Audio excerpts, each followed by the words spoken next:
consistently averaging 90 plus, and Yeah. I was going to these tournaments struggling to average 75. Yeah, I yeah. was just like, I was just putting too much pressure on myself, because I've always been someone, when I was on the stream for DSL, I would always play better. I think it just allowed me to focus a little bit more and then just have a bit of fun with it. Yeah. So I think that's just when I went up there, I was like, well, it's no different, and I did well. You did. I feel like that's a rare quality though. Like darts players, you know, I'm a 17 average and you're a 30 average, but it's still, in terms of playing darts, when is something that I care about more. Well, I've played, you know, I haven't played any of the big tournaments, the biggest tournaments around Australia, but I've still played tournaments where I cared about, and I threw worse in those. And I feel like lots of darts players would be in a similar boat where they don't bring what they're capable of when they're on the bigger stages, when they're not familiar with it. So you appear to have reversed that.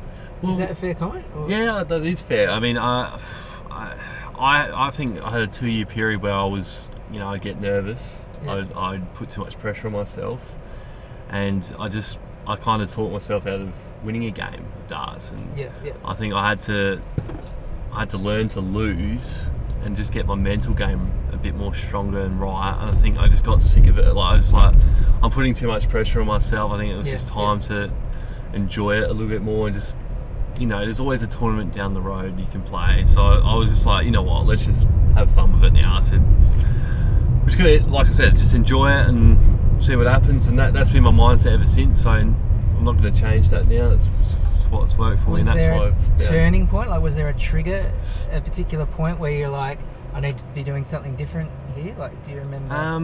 Well, I think I was going to, at the start of this year, last year now.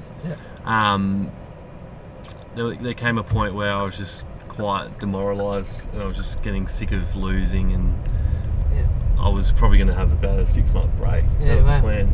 And then I went to a local, some dart league, played a handicap comp down there on the Tuesday night, and I had a really good night, and because I just had fun. I just had fun with it. It was just a fun night, and that was a turning point, I think. Wow. I think that's where I was like, all right, we're just going to enjoy it now. Yeah. You would have been giving people 500 head starts. I've played that one. I've won that. I've won a SDL handicap. I remember that. Great fun. Absolutely. But I didn't have to give people 500 head starts like you would have. But that's where it's like, it's good practice in a sense, because you have to play well to win. Yeah. I didn't win it, but I played. That was the best I've ever played at SDL for sure. Yeah, it was unreal. Yeah, they do a good job of it. That's for sure.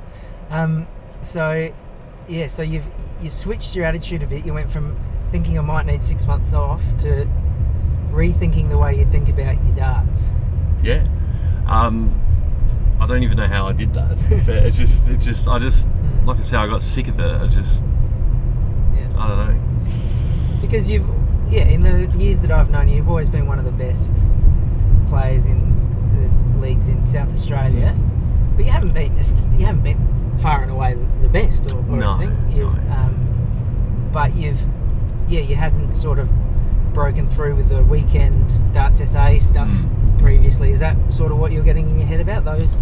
Yeah, I just felt like I felt like I wasn't performing to where I should be. Like at home, I was consistently averaging 90 plus, and I was going to these tournaments struggling to average 75.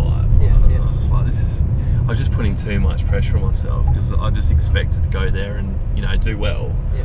Not essentially I have to win everyone. Like, I knew that there's still, you know, some quality here and whatnot, but I expected to, you know, at least play to a standard where I should be, you know, and I wasn't doing that. So you thought either 6 months off, or I reshape in my head the way I think about and feel about my darts. Basically, well, like I said, that night was the turning point where I was just enjoy it, you know, just have fun, play the game. And you know, you see a lot of these guys when they're playing, they're quite miserable, they're quite down on themselves with how they're playing. I think it's not the right attitude. Just you play darts because you enjoy it, and people forget that, I think, sometimes. Yeah.